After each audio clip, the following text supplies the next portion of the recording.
everybody. I hope things are going well for you, and I hope that trend continues. But if things aren't going well, I'm sure they're going to get better. Today on I Read a Book, I read Percy Jackson and the Olympians, The Lightning Thief, Chapter 4, titled, My Mother Teaches Me Bullfighting. Here we go.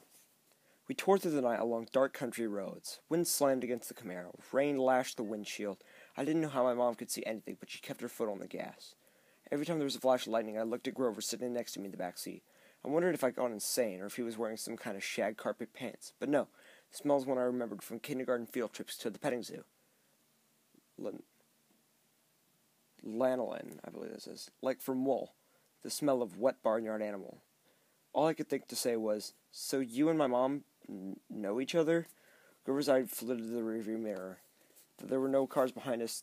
Not exactly, he said. I mean, we never met in person, but she knew I was watching you. Watching me? Keeping tabs on you, making sure you were okay. But I wasn't faking being your friend, he said hastily. I am your friend. What are you exactly? That doesn't matter right now. It doesn't matter? From the waist down, my best friend is a donkey. Grover let out a sharp 30 blah. I've heard him make that sound before, but I'd always assumed it was a nervous laugh. But now I realized it was more of an irritated bleat. Goat! He cried. What? I'm a goat from the waist down. You just said it didn't matter. Blah. There are satyrs who would trample you under hoof for such an insult. Whoa. Wait, satyrs? You mean like Mr. Bruner's myths? Were those old ladies at the fruit stand a myth, Percy? Was Mrs. Dodds a myth? So you admit there was a Mrs. Dodds? Of course. Then why? The less you knew, the fewer monsters you would attract, Grover said. Like that should be perfectly obvious. We put mist over the human's eyes. We hoped you'd think the Kindly one was a hallucination. But it was no good. You started to realize who you were. Wait a minute. What do you mean? The weird bellowing noise rose up again somewhere, behind us, closer than before. Whatever was chasing us was still on our trail. Percy, my mom said, there's too much to explain and not enough time. We have to get you to safety. Safety from what? Who's after me? Oh, nobody much, Grover said. Obviously still mindful about the donkey comment. Just the Lord of the Dead and a few of his bloodthirstiest minions. Grover! Sorry, Mrs. Jackson. Could you drive faster, please? I tried to wrap my mind around what was happening, but I couldn't do it. I knew this wasn't a dream. I had no imagination. I could never dream up something this weird. My mom made a hard left. We swerved onto a narrow road, racing past darkened farmhouses and wooded hills, and pick your own strawberry sign on white picket fences. Where are we going? I asked. The summer camp I told you about. My mother's voice was tight. She was trying for my sake not to be scared. The place your father wanted to send you. The place you didn't want me to go? Please, dear, my mother begged. This is hard enough. Try to understand. You're in danger. Because some old ladies cut yarn? Those weren't old ladies, Grover said. Those were the fates. Do you know what that means? The fact that they appeared in front of you? They only do that when you're about to... When someone's about to die. Whoa, you said you. No, I didn't. I said someone. You meant you as in me. I meant you like someone, not you. Boys, my mom said. She pulled the wheel hard to the right, and I got a glimpse of a figure she swerved to avoid, a dark, fluttering shape now lost behind us in the storm. What was that? I asked. We're almost there, my mother said, ignoring my question. Another mile. Please. I didn't know where there was, but I found myself leaning forward in the car, anticipating, waiting for us to arrive. Outside, nothing but rain and darkness. The kind of empty countryside you get way out on the tip of Long Island. I thought about Mrs. Dodds in the moment when she changed into that thing with pointed teeth and leathery wings. My limbs went numb from the delayed shock. She really hadn't been human. She'd meant to kill me. Then I thought about Mr. Bruner and the sword he had thrown me. Before I could ask Grover about that, the hair rose on the back of my neck. There was a blinding flash, a jaw-rattling boom, and our car exploded. I remember feeling weightless, like I was being crushed, fried, and hosed down all at the same time. I peeled my forehead off the back of the driver's seat and said, Ow. Percy, my mom shouted. I'm okay. I tried to shake off the daze. I wasn't dead. The car hadn't really exploded. We swerved into a ditch. Our driver's side doors were wedged into the mud. The roof had been cracked open like an eggshell, and rain was pouring in. Lightning. That was the only explanation. We'd been blasted right off the road. Next to me in the back seat was a big motionless lump. Grover! He was slumped over, blood trickling from the side of his mouth. I shook his furry hip, thinking, No! Even if you are a half-barnyard animal, you are my best friend, and I don't want you to die. Then he wrote, Food. And I knew there was hope. Percy, my mother said, we have to. Her voice faltered. I looked back at a flash of lightning through the mud-splattered rear windshield. I saw a figure lumbering towards us on the shoulder of the road. The sight of it made my skin crawl. It was the dark silhouette of a huge guy, like a football player. He seemed to be holding a blanket over his head. His top hat was bulky and fuzzy. His upraised hands made it look like he had horn. I swallowed hard. "Who is Percy?" my mother said, deadly serious. "Get out of the car." My mother threw herself against the driver's side door. It was jammed shut in the mud. I tried mine, stuck too. I looked up desperately at the hole in the roof. It might have been an exit, but the edges were sizzling and smoking. "Climb out of the passenger side," my mother's side told me. "Percy, you have to run. Do you see that big tree?" "What?" Another flash of lightning. Through the smoking hole in the roof, I saw the tree she meant. A huge White House Christmas tree-sized pine tree at the crest of the nearest hill. "That's the property line," my mom said. "Get over that hill, and you'll see a big farmhouse down in the valley. Run, and don't look back. Yell for help. Don't stop until you reach the door." "Mom, you're coming too?"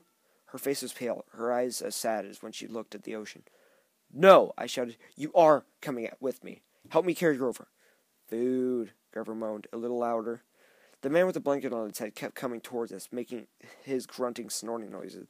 As he got closer, I realized he couldn't be holding a blanket over his head, because his hands, huge, meaty hands, were swinging at his sides. There was no blanket, meaning his bulky, fuzzy mass that was too big to be his head was his head. And the points that looked like horns? "He doesn't want us," my mother told me. "He wants you. Besides, I can't cross the property line." "But we don't have time, Percy. Go, please." Then I got mad. Mad at my mother, at Grover the goat, at the thing with the horns that was lumbering towards us slowly and deliberately, like a bull.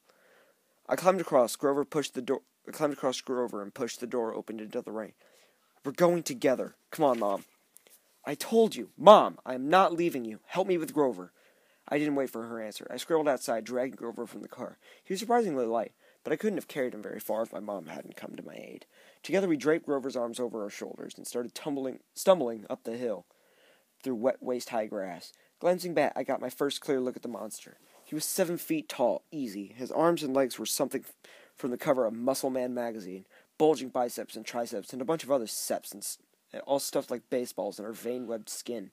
He wore no clothes except underwear. I mean bright white Fruit of the Looms, which would have looked funny, except that the top half of his body was so scary. Coarse brown hair started at about his belly button and got thicker as it reached his shoulders.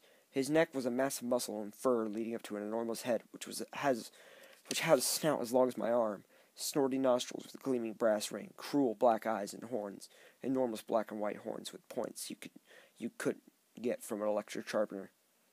I recognized the monster all right. He had been in one of the first stories Mr. Brunner told us, but he couldn't be real. I blinked the rain out of my eyes. "That's Fesife's son," my mother said. "I wish I had known how badly they want to kill you." "But he's the "Don't say his name," she warned. "Names have power." The pine tree was still way too far, 100 yards uphill at least. I glanced behind me again. The bull man hunched over our car, looking in the windows. Or not looking exactly, more like snuffling, nuzzling. I wasn't sure why he bothered, since we were only about 50 feet away. "Boo," Grover moaned. "Shh," I told him. "Mom, what's he doing? Doesn't he see us?" "His sight and hearing are terrible," she said. "He goes by smell, but he'll figure out where we are soon enough." As if on cue, the bullman bellowed in rage. He picked up Gabe's Camaro by the torn roof, the chassis creaking and groaning. He raised the car over his head and threw it down the road. It slammed into the wet asphalt and skidded in a shower of sparks for about half a mile before coming to a stop. The gas tank exploded. "Not a scratch," I remembered Gabe saying. "Oops." "Percy," my mom said, "when he sees us, he'll charge. Wait until the last second, then jump out of the way, directly sideways. He can't change directions very well once he's charging. Do you understand?" How do you know all this?" "I've been worried about an attack for a long time. I should have expected this. I was selfish, keeping you near me." "Keeping me near you?" But another bellow of rage, and the bullman started tromping uphill. He'd smelled us. The pine tree was only a few more yards, but the hill was getting steeper and slicker, and Grover wasn't getting any lighter. The bullman closed in another few seconds, and he'd be on top of us. My mother must have been exhausted, but she shouldered Grover. "Go, Percy, separate. Remember what I said."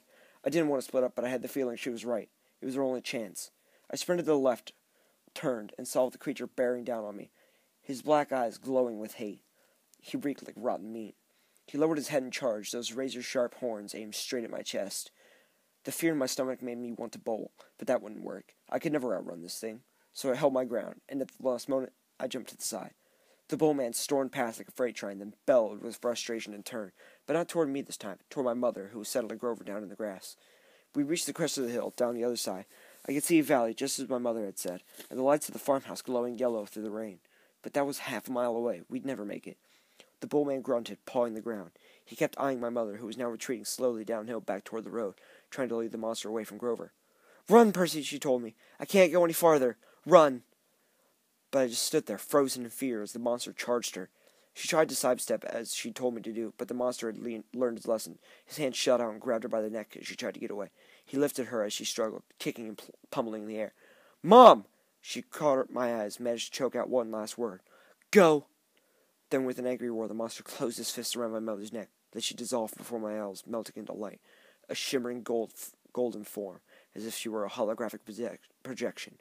A blinding flash, and she was simply gone. No! Anger replaced my fear. Newfound strength burned in my limbs, the same rush of energy I got when Mrs. Dodds grew talons. The bull man bore down on Grover, who lay helpless in the grass.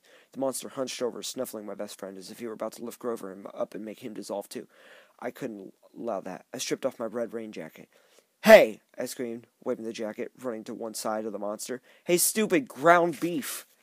"Roar!" The monster turned towards me, shaking his meaty fists.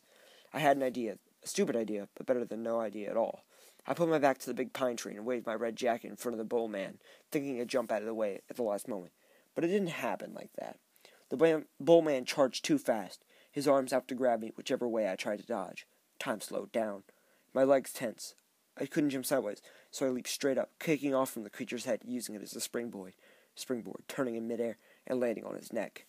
How did I do that? I didn't have time to figure out. A millisecond later, the monster's head slammed into the tree, and the impact nearly knocked my teeth out.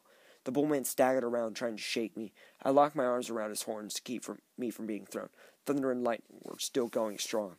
The rain was in my eyes. The smell of rotten meat burned my nostrils. The monster shook himself around and bucked like a rodeo bull. I should have just backed up into the tree and smashed me. He should have just backed me up into the tree and smashed me flat. But I was starting to realize that this thing had only one gear: forward.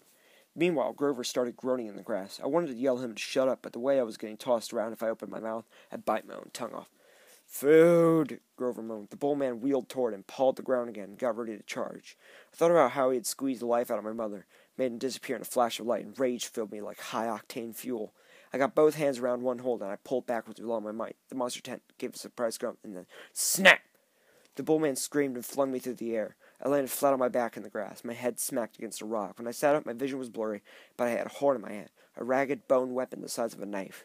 The monster charged. Without thinking, I rolled to one side and came up kneeling. The monster barreled past. I drove the broken horn straight into his side, right up under his furry ribcage. The bull man roared in agony. He flailed, clawing at his chest, then began to disintegrate. Not like my mother in a flash of golden light, but like crumbling sand blown away in chunks by the wind, the same way Mrs. Dodds had burst apart. The monster was gone. The rain had stopped. The storm was still rumbled, but only in the distance. I smelled livestock, and my knees were shaking. My health felt like it was splitting open. I was weak, and scared, and trembling with grief. I'd just seen my mother vanish. I wanted to lie down and cry, but there was Grover, needing my help, so I managed to haul him up and staggered down into the valley, toward the lights of the farmhouse. I was crying, calling for my mother, but I held on to Grover. I wasn't going to let him go. The last thing I remember is collapsing on a wooden porch, looking up at a ceiling fan circling above me, moss flying around a yellow light, and the stern faces of a familiar-looking bearded man and a pretty girl, her blonde hair curled like a princess's. They both looked down at me, and the girl said, "He's the one. He must be." "Silence, Annabeth," the man said. "He's still conscious. Bring him inside." That was Chapter 4 of Percy Jackson and the Olympians, the Lightning Thief. Hope you guys enjoyed it. If you did, leave a like or a comment if you want to. Even subscribe. You don't have to, but it's free. Peace out.